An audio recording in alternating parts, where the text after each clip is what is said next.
Hello and welcome to Movie Takes. This is a conversation show, more of an argument show, where we talk about movies. And I'm sort of the hero of the show. Shut the fuck up.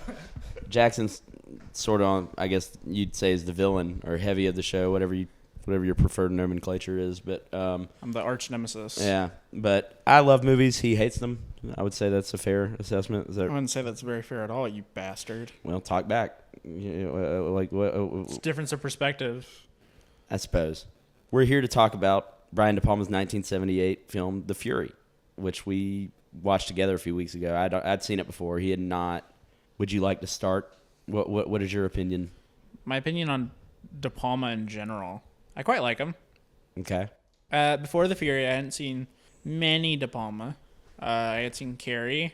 Blowout, I watched like a week before we watched The Fury, I think. Right. That's how long it was. Other than that, No Scarface. No. hadn't seen Scarface, hadn't seen... Oh, Untouchables. I've seen Untouchables. Okay. But I don't really remember it that well. Yeah, I love it, but it's sort of, I don't know, the like Untouchables, Carlito's Way is almost like lesser De Palma to me. I don't know. It's like it's less in his wheelhouse, but they're still good films. Like I love Untouchables, but Like, is Untouchables much of a De Palma film, or at least does it have much of his sort of fingerprints on it as much as like Blowout does? right. And I wonder like how much of that is he's working with Kevin Costner, this big new star, and like True. like who's, I mean, frankly, shit. not usually willing to go as dark as like a De Palma movie might call for. That was like early Kevin Costner too. That was what, 87? Yeah, and him as Ness, because Ness was a pretty dark guy, like in reality, I think. And I think Costner's version's a fair. I mean, he does throw a guy off a building at the end. Don't get me wrong. You know, Yeah, he's got true. he's got some issues, but he throws a guy off a building, then turns around and walks right back into court. Anyways, the score is amazing there too. It's I don't remember it too well. it's Morricone. It's like I don't know how to do it, but it's awesome. I will say though, one of the best parts about The Fury is probably its score. Well, I mean, it's John Williams and True. pretty early Williams as well. You know, after Jaws, but you know, it's 78, so he's still sort of getting himself established as like the big man in town as far as film scores go. And Pretty much. I didn't pick up on as much classic Williams French horn. no, it's definitely a as different vibe. traditionally. It's more like almost like, I don't want to say Carpenter-esque, but yeah, it's got sort of like a sci-fi feel to a lot of it. Yeah, That's a perfect descriptor. It's a different vibe. Yeah. It's not quite. You would never be able to listen to it and pick up. Okay, that's Williams. yeah. So I guess we should say the film is about. Well, it came out right after Carrie, and De Palma clearly had some sort of preoccupation with like mind powers at that No, pretty point in much. time. But like, anyways, it's about Kirk Douglas plays this like CIA operative who's about to go into retirement. His son is he's not got telekinetic. I mean, that's part of it, but it's, you know, he's telepathic and telekinetic powers. It's almost like The Shining or something. And John Cassavetes works with Kirk Douglas, and basically he tries to kill Kirk Douglas to take his son and use him for some weird government stuff we never quite narrow down, I would say. Doesn't really matter, and that's the problem. Yeah, I would say that's true. But at the same time, you have, oh, why can't I remember the actress's name? Gorgeous. She's in Carrie. She was Amy married Irving? to Amy Irving. Yeah. But at the same time, she's having this like, she can see what's happening with Douglas's son. They have this weird kind of connection. She keeps getting visions. Yeah. And that brings up that awesome fucking rotoscope sequence that you were like, bad rotoscope, but cool. What? That's Did I ever call it? Oh, no. I thought you were talking about the one with the train where she sees Are you talking about the diopter shot where with the train? the diopter shot. Yeah. The one with the train tracks Right. on the bottom. I thought you were talking about that for a second. No. You were talking about the best, probably the best scene in the movie, which is the like super unique rotoscope that Right. he pulls, where she's very clearly shot on just some blue screen. And all the while this is happening, Kirk Douglas, who survived Cassavetes' initial attack by, hired Arabs. That also, by the way, there's an amazing sequence that is like straight out of like Woody Allen's Bananas or something, where it's just like all these Arab dudes on a Ferris wheel. You remember that? It's just like nothing but Arab dudes on a Ferris. I know what you're talking about. It's insane. Yeah. It's the most. It's great. But anyways, yeah, Kirk Douglas is running. He's on the run. So at first you kind of think maybe this is just a cat and mouse thing between That's what Cassavetes and my Douglas. comment was. Right. I was hoping it was a cat and mouse thing, and I think it would have been better if it was that. And it is partly that. For like a fifth. Yeah, there is a solid amount of the movie where Douglas is just like sort of MIA. Up until like a solid amount, like most of it. Up until like I would say most of the latter half until the car scene is like the last bit where the cat and mouse thing is in play, and that's it. Yeah, that's probably true. But then you see him again just a little bit, and then like in the latter half, he doesn't show back up until like they give you enough time to be like to forget he's even in the movie. I would say. I legit forgot he was in the movie. And then he like shows up to save Amy Irving, and then you're like, oh, there he is. You know, it's like it's I don't know. For me, the like almost forgetting he's in it, and then there he is. Like that works for me, where it's just like the surprise of Kirk Douglas is back and he's gonna save the day because he's Kirk Douglas. You know, like, I 100% get that, but it's so he's gone. Yeah, He's just sort of gone. I mean, you kind of. I mean, there was a point in the middle where it was very much focused on Amy Irving's character. That I'm like, what are we doing here? Where's Kirk Douglas at? Did we just like lose him? I was cool with it because I was looking at Amy Irving in 4K. So same. Was it in 4K? It was. It may have been HD. It's 4K upscaled. On Matt. It's 4K upscaled. Okay, but is 4K and 4K upscale the same? No, they're not. Yeah. They're not. But it's probably a 4K print that they have in the film. I mean, I know that Criterion, even for Blu-rays, they are 4K transfers. Right. But they show up in 1080. They regress them down to 1080, yeah. And I should say, like, I'm sort of a sucker for this movie for a few reasons. One, I just like 70s movies, so that's part of it. And it's a pretty big budget 70s movie with a lot of stars.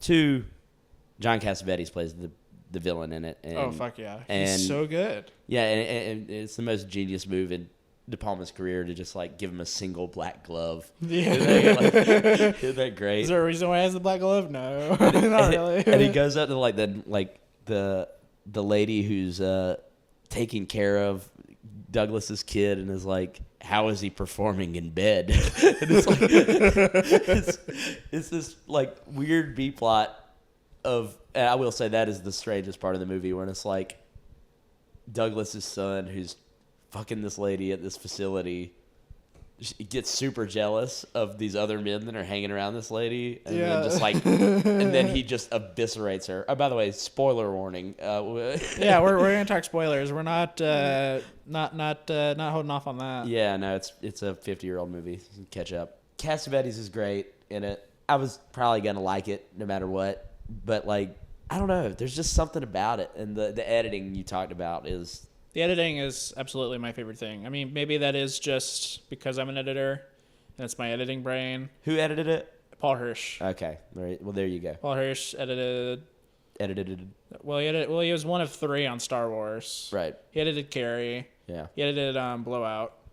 So he's a De Palma contributor. Yeah, he's got his chops. Blowout is one of my favorite movies, and the editing of that is perfect. Oh, Blowout is so fucking good. And also, De Palma is one of my favorite directors. So, one of my favorite directors directing one of my favorite directors as the main villain in this weird 70s like conspiracy sci-fi thing. It's certainly got a vibe to it. That's it does. For sure. Yeah, I like. It's almost like Tangerine Dream should have done the music instead of John Williams, but like, yeah.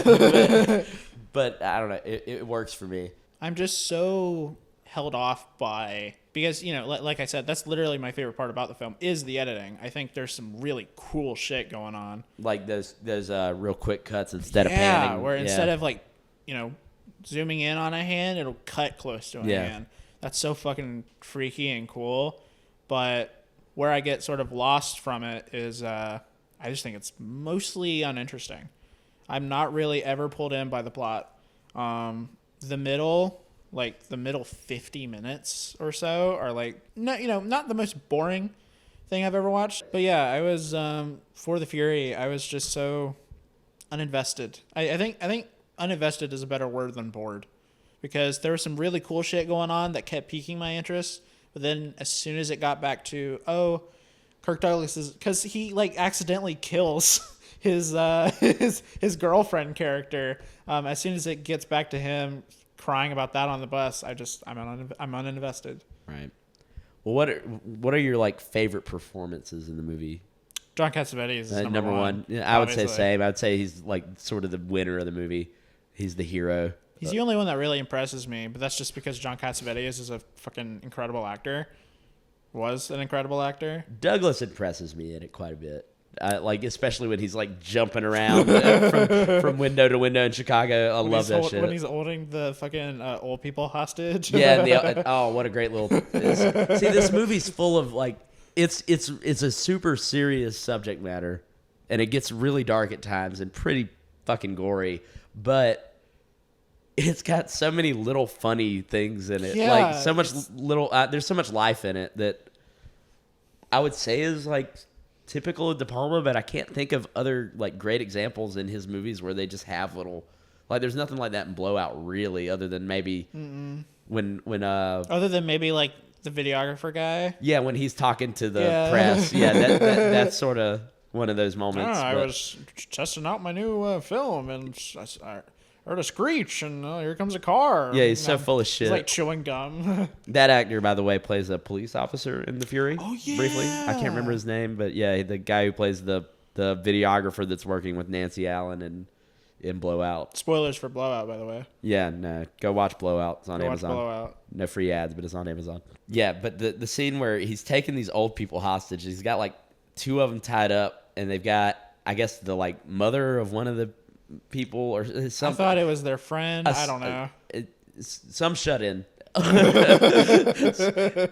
Some shut-in is like, she's pretty hot for Kirk Douglas and is like really down for them to tie up these people that she lives with that she doesn't really like that much, and I think she wants to get it on with him. The end of the movie is what really, like, the reason people in 2024 would talk about this movie is because of the ending. More than anything. Pretty much.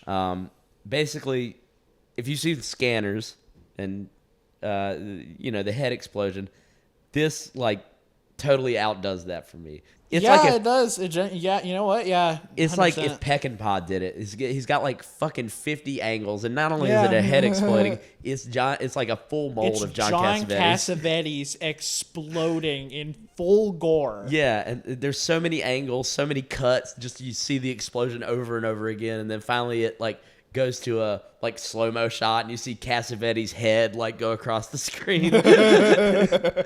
It's amazing. It's like, I mean, it's an amazing ending, and it just rolls the credits right there. It doesn't give you any time and no. What an incredible ending for a movie that really needed it. Yeah. I like the movie up until then. That makes me love the movie. You know what I mean? Like it makes you love the boring shit. I never think it's boring. I'm always along for the ride because I mean, for me, I think one major difference between us is you're looking for story and character, and a lot of what I'm looking for is vibe and something cool to look at. It's very much true. I'm also a big. I think we've discovered that I'm also a very big pacing guy. Yeah. Very much so. Yeah, but when I don't know if like a film for me is nice to look at, I can let go of a few things. That's a lot of the enjoyment for me. And then a lot of my favorite films, like I can find plot holes in certain of my favorite films if I wanted to. The Searchers, I love, but I've been in the camp before of like, how does Ethan not follow through with his earlier plan? I've been in that camp before. Now I'm kind of not. Ultimately, The Searchers is a visual experience for me. It's like, look at Monument Valley, look at the horses, look at all these awesome stunts, but it is deep, and the more I watch it, the deeper it gets. Yeah, I don't know. We are different in that regard, which I think is good for the podcast. But what are we? Two people with different perspectives? Well, we were going to talk about triple whammy. We're gonna do Cuckoo, Longlegs, and Well, we have to wait on that. we had to wait on that. But I guess we've both seen fucking Deadpool, haven't we? Oh, fuck. We have to get into this. All right, yeah. Let's do it. Deadpool Wolverine. Moving on from Deadpool. on the cinema. yeah. Marty. Now I wonder what Marty thinks of Deadpool and Wolverine. I don't think he thinks anything of it because he'll never see it because he's not going to waste his fucking time like I did. He's too busy making some documentary about the Saints for Fox Nation at the moment. Is he? Yeah, did you know that? I'm not making this up. Martin Scorsese is making a documentary about like some of the famous Saints, like, or not documentary, but like, I don't know if it's a documentary. It's probably or it's a like, documentary. I think it's like documentary, and then it's gonna have some, like retelling footage like they do in some docs. Yeah, they're shooting it in Serbia for Fox Nation. Yes. The for Fox Nation aspect is so weird to me. Marty's not on the internet, right? Like, there's no way. It's Like I'm starting to get a little sus about his letterbox. Who's running that thing? Really? It's Francesca, guys. Isn't that her name? His daughter. It's Francesca. Those are the wildest things to watch.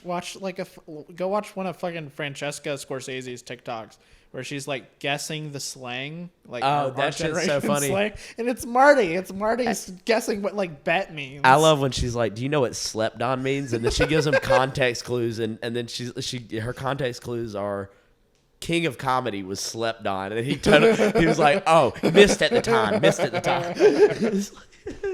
He's like, he knew it what she meant just by that that's so funny to me. King of Comedy was slept on. It was great film. Oh, it was King of Comedy. Top 3 Scorsese. Have you ever seen Copland? Copland, but it's a James Mangold film starring. I know of. Oh, is that Sylvester Stallone? Yes, it's very good.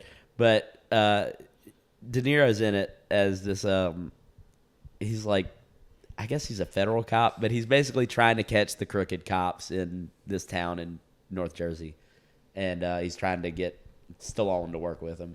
But he looks like Detective Rupert Pufkin in it. Like, it literally just looks like he's got the mustache, the hair. Except he's like, he's like, "You blew it." Have you ever seen that scene? It's like, you got to watch Copland. It's wonderful, amazing. It's like a Western in North Jersey. It's like High Noon in North Jersey, except I don't really like High Noon. So, anyways, this is not like great content. We're kind of just rambling. So let's move into Deadpool Wolverine.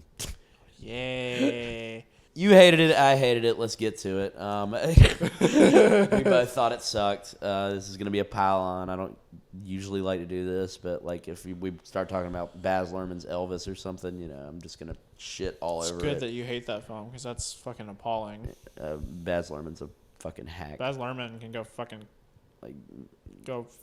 somewhere else. Every time I talk shit about him, they're like, "But don't you like Moulin Rouge?" And I'm like, "No." It's like no. I fucking hate him. Back to Deadpool. I think we're just trying to avoid Deadpool as much as possible. So what about Deadpool do you not like? Because I could probably go on for a while. Well, most of it I think doesn't work because of Sean Levy. I don't like Sean Levy. I don't know. It seems like he's tricking people because he made Free Guy.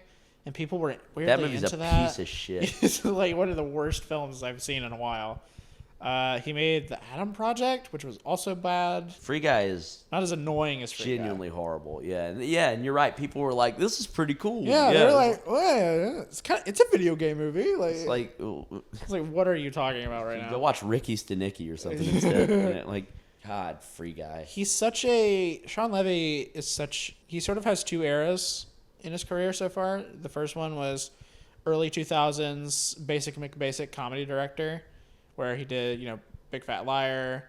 Who is that fucking... Is it the same actor who is Agent Cody Smith? Cody Banks. Agent Cody Banks. Yeah, but he was... Oh, I'm sorry. Hey, it's on HBO Max. 38% on Rotten Tomatoes. Wow. What, Big Fat Liars on HBO Max? No. Agent Cody Banks. Yeah. Harold Zwart is the director. Oh. He directed the bunch of trash. I thought you were going to be like, he made American Gigolo. His real name is Paul Schrader. Paul Schrader. What a guy. I wonder what... No, he saw Deadpool. Oh, did he? What do you think? Let me fucking pull it up. See, that's what really matters. What did Paul Schrader think? Schrader? His criticism for Maxine was pretty scathing. I like the movie, but I agree. He's like, it's time for this guy to get off the B movie with A ideas and make an actual A movie. It's like, he's got something at TIFF this year. Oh, Canada. I'm not saying that because I don't want to waste my time. I think he's an interesting filmmaker. He's an interesting editor. I thought the editing on Maxine was really well done. But don't even start on Ty West. I don't like him. I think he's all right. I think he's annoying. He's as annoying as I've never listened to him talk. Scott Snyder. That's a comic book writer. Oh, he's that annoying? No, I don't think Scott Snyder. Scott Snyder. No, you're thinking of Zack Snyder. No, I'm not. I'm thinking of fucking director of Doctor Strange, Scott Derrickson. Scott Derrickson. That he guy. annoys the fuck out of me. The guy who made the King's Speech. What's his name? Hooper. Tom Hooper. Who? What's he make now? Like Cats. That. By the way, that movie won Best Picture over The Social Network. Just a reminder to everyone. I will say that. I will say that. I do think that the King's Speech is better than The Fury. What the fuck? You think the King's Speech is better than The Fury? Yes. All right, explain yourself. Okay, King's Speech, it's solid. I don't think it's like the most incredible thing in the world, but it looks like BBC produced it for fucking TV. True, but it's got great performances and it's got some pretty good writing. It's got fine performances. I think what's his name? It's got great performances. Colin Firth stutters his way through it just fine. Colin Firth is an incredible actor. Have you ever seen A Sequel Man? No. He's pretty great in that. He plays a gay college professor who is like his partner dies. And it's like a day in his life. Really great usage of color grading. Man, Colin Firth's not a bad actor. That movie's so like, who cares? I think it's good. Like I said, The Crown fan. It's I've seen like half of it. Yeah, big Spencer fan. Love Spencer. Oh my God, for real? Are you serious right now? Spencer? I think it's pretty bad. Yeah. Shut up. I think Kristen Stewart's pretty horrible in it, but. I mean, and she's an actor I kind of like. She's maybe like the worst part about it, but like she's not a fucking terrible. movie starring her as Lady Di. I don't think she's a good actress. By the way, give me a second. Who gives a fuck about the Royals? We're like we fought a war, so we didn't. Absolutely have to. true, but it's not about the Royals. It's a character. It's a character study. Pablo Larraín. The director. He also made that Natalie Portman. Jackie movie, which is also bad. I haven't seen it. Yeah, I hear it's slow. It's not good. She's not a very good actress. What the fuck is wrong with you? I'll stand on that. She never rose above. You've seen Black Swan? Yeah, she's the worst part of that film. What the? She's fuck? Like, I think if you get somebody else in that movie's probably a 5-star film. But like, yeah. Name a better actress who could have tackled that. Okay, I will right now. You could literally switch up one role. Fucking Mila Kunis would have murdered that shit over her. No. Yeah. Mila Kunis is not as good of an actor as Natalie She's Portman. literally better in the film than Natalie Portman is. It's not true. It is. It's not true. Absolutely true. Anyways, Paul Schrader said Natalie Portman never rose above crying for fucking barrettes in Heat. Dad, my barrettes. She never rose above that moment. All right. I forgot she was in that. Yeah, she's fucking horrible in it. All right. Moving on. I thought you were going to talk about Leon the Professional. Yeah, that's not a great film. Paul Schrader said about Deadpool and Wolverine, and I quote, "Deadpool and Wolverine, I like cynical. I like ironic, but I draw the line at snark." Too much pluck for him. What the fuck does that mean? Love that guy. Anyways, Deadpool Wolverine. Yeah, the reason I went is because I like Wolverine. I'm a comic fan. I like Wolverine. If did you pog face when he put on the mask? That didn't really do anything for me. Yeah. All the build up. Who cares? I thought by far the most interesting. I like the John Byrne era Wolverine they showed with the brown and I thought that was not expecting them to show Age of Apocalypse Wolverine. Yeah, I thought that was cooler personally. Even though it looked weird when he had the wig on. Right. Okay, can I rant real quick about Short King Wolverine? Okay, yeah. A lot of people who have seen the film and are defenders of the whole 6-foot Wolverine thing have said, "Look, it looks like shit. That's why they didn't do it." Yes.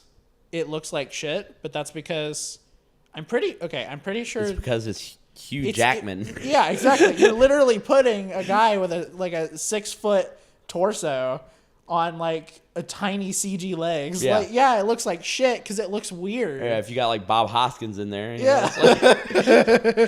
Which is what they wanted to do in the 90s, by the way. I don't know if you know that. Short and stocky works if it's not a 6-foot tall, muscular Australian. It's like, what? He's supposed to, like, literally, the fucking, like, main descriptor for comic Wolverine is he's short and he stinks. Like, he drinks a lot of beer. He says bub. He smells stuff really well. Pretty much. Is it fucking, Joss Whedon's Astonishing X-Men where, like, Cyclops and Emma Frost are just sleeping, and like Wolverine's like, "Hey, wake up!" and he's just crouching on like the bedpost. Actually, I have that run.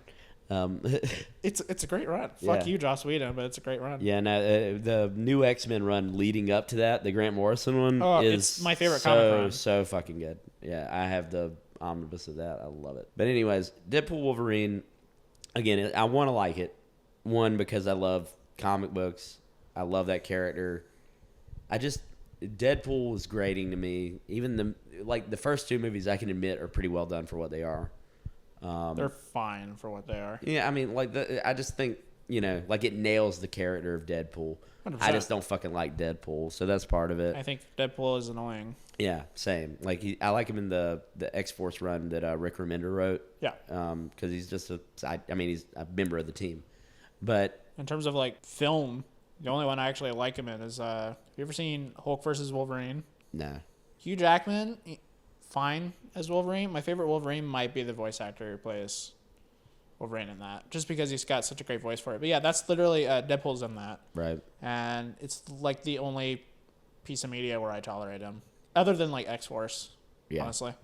Yeah, I mean, I get a lot of people like him, but yeah, I mean, those aren't my only problems with the movie. Like I said, I kind of, as a whole, it feels sloppy. Apparently, let me actually fact check this, because if this is true, it actually pisses me off. But I almost sort of agree with Schrader's take on it, where it's like, yeah, I mean, it's just too, like, I don't know, like the fucking breaking the wall is boring to me after a while, and it just feels hacky. It's like, oh, and let me see how many like dumb dick jokes I can make that a 12-year-old would like. That's what the Deadpool movies feel like, an experiment in how many dick jokes I can force into a movie that's supposed to be for kids.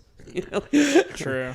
Anyways, the CG in the film is shit, and it completely ruins a majority of the action scenes, especially that one take. The old boy one take they do. Oh, yeah. It looks like complete shit. Wolverine, it looks like really fat for some reason. It does. His face looks weird, man. Like there's something going on with his face there. I don't know. But the reason why it looks like shit. It's like they got the Vito Corleone implants in his teeth or something. Yeah, true. I don't know how to describe it. The reason it looks like shit is because, and I just fact checked this, they finished shooting in January of this year. Well, there you go. They gave them 5 months to do CG work. Yeah. Now, I just heard about this the other day. How much did this film cost? I'll look up the budget right now. I can promise you it's over 200 mil. I mean, I just heard the other day, James Gunn did 3 hours of reshoots on Superman, and he's officially wrapped with that now. He's been wrapped for a couple weeks. So they're just in a year of VFX team post. is getting a year of post. That's insane. That's so cool. 200 million before advertising. And they probably spent $50 million on advertising. It's probably like 250 million, 260. And think about how much of that goes to paying Ryan Reynolds, paying Hugh Jackman, paying Henry Cavill. It's just like, paying Henry Cavill for some fucking... They probably gave him 10 mil. Some shit that doesn't matter, that is not necessary at all to $10 million any story. For a day of shooting. Yeah, and it's just, I don't know. We both thought it sucked. We both think it sucks. Sean Levy's a bad director. I'll never watch it again. I'll never watch it again. It's got some good bits in it. Hugh Jackman's on the same level he's always at, but like other than that, I hate that I didn't hate it more than I hated it. That's valid. There's a little bit of stuff in it that I was like, kind of cool, but like, it's not enough to justify spending 2 hours watching that and not rewatching Mikey and Nicky. Mikey and Nikki mention. Yeah. Got to drop more Cassavetes on you. I'm giving this one a 3 out of 10. 2 thumbs down. All right, moving on. Fury, 2 thumbs up from me. I gave it a 4. It's slightly better than Deadpool and Wolverine. So what is that like? Is that 2 thumbs down or what? Like, how are we doing this? It's like 1 thumb down, 1 thumb up. Okay, so he's indifferent about the Fury. I'm not indifferent. I don't like it, but it's got some cool shit in it. Okay, so I'll never watch it again. Then what's the thumb up for? The cool shit. The cool shit. Yeah. Okay. The editing, some of the effects. That's it. Okay. John Cassavetes. Okay. There you go. Okay. Yeah. He doesn't like the Fury. I like the Fury. He's wrong. I'm right. That's a wrap. It's absolutely not true, you bastard. That's a wrap. We'll edit it there before he says absolutely not true, you bastard. Yep. Podcast over.